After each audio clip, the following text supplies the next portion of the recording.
I've just come from giving my lecture here.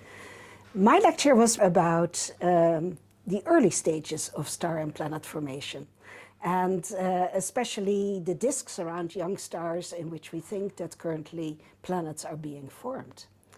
And we now have actually access to the James Webb Space Telescope data. JWST is, of course, an enormous advancement in our field. It took 25 to 30 years to build. It's a mission that is only once in a generation.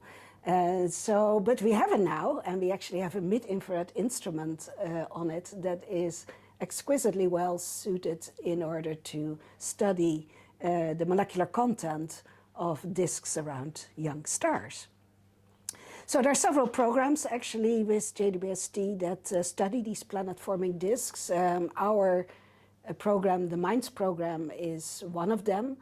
We have a consortium of about 30 people, most of them young people, that study of the order of 50 disks around both normal stars, solar-type stars that are forming, but also lower mass stars that are down to the brown dwarfs that are less than a tenth of the mass of our sun. Now, what we're finding and what we're seeing with JWST is actually that the inner regions of those disks, with JWST we can now actually probe that inner part, the inner 1 astronomical unit of those disks, where we think that terrestrial planets are forming. We can now probe that with JWST, and that's very complementary to what we see with ALMA in the outer part of the disk. And what we find with Webb is an enormous diversity in the spectroscopy. We see disks that are very rich in water. We see disks that have some water, but have very strong carbon dioxide, CO2 emissions. And even that dichotomy is already a puzzle as to what is happening. We think we understand the water-rich disks because we know that the outer disk is cold, and there we have actually the dust grains that are covered with water ice, and due to the small sort of friction between the gas and the dust, those dust grains will actually lose angular momentum and move inwards. And when they cross the snow line, that's where the ice goes into the gas phase, and then they enrich the inner region of the disk with water. So some of these disks could be very water-rich, and that's what we're seeing, and especially enhancements around the so-called snow line. Others could be CO2-rich. Maybe some of the water-rich grains are locked up still in their ices outside the snow line by one of these dust traps, the dust traps that we now see so prominently in the beautiful ALMA images of these disks. But then the biggest surprise probably came with the very low mass stars, say less than 20 to 30% of the mass of the sun. The first one that we looked at, we thought, what are we looking at here? Two enormous bumps at 7.7 and 13.7 microns. Now, anybody who knows their molecular spectroscopy will recognize that those are transitions of acetylene. But they were nothing like we had seen before. And it took some time to realize that actually what we're seeing were really huge amounts of acetylene. At least 4 orders of magnitude more than we had seen previously in any other disks. So it was really sort of a hydrocarbon factory that was happening in this disk, where there was lots of acetylene, but we also had the first detection of diacetylene and even of benzene in these disks.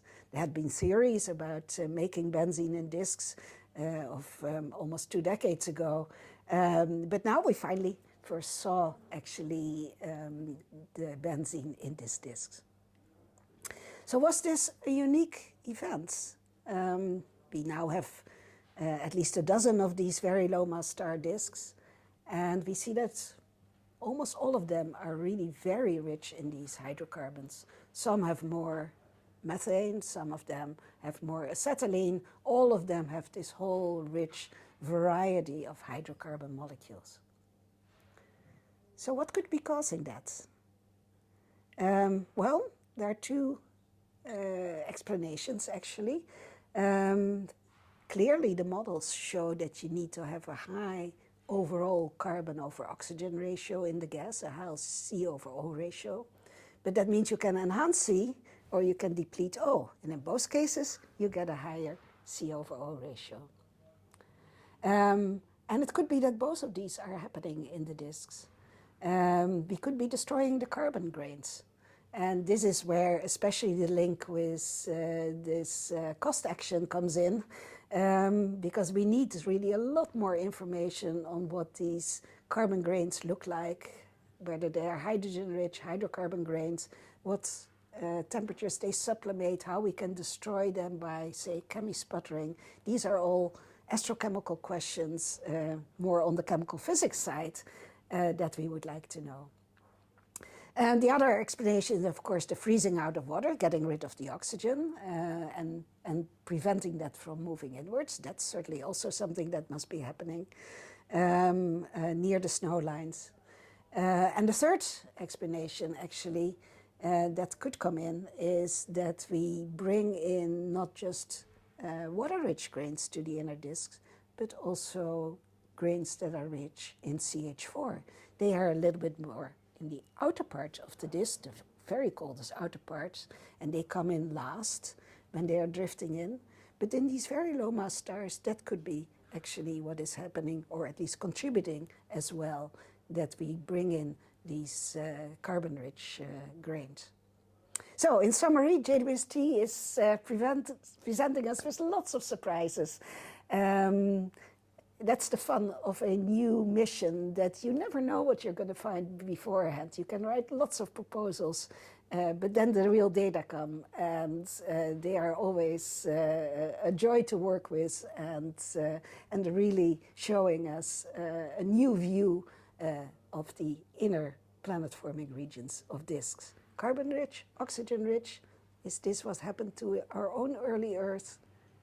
We don't know yet, but certainly JWST is going to provide a piece of the puzzle.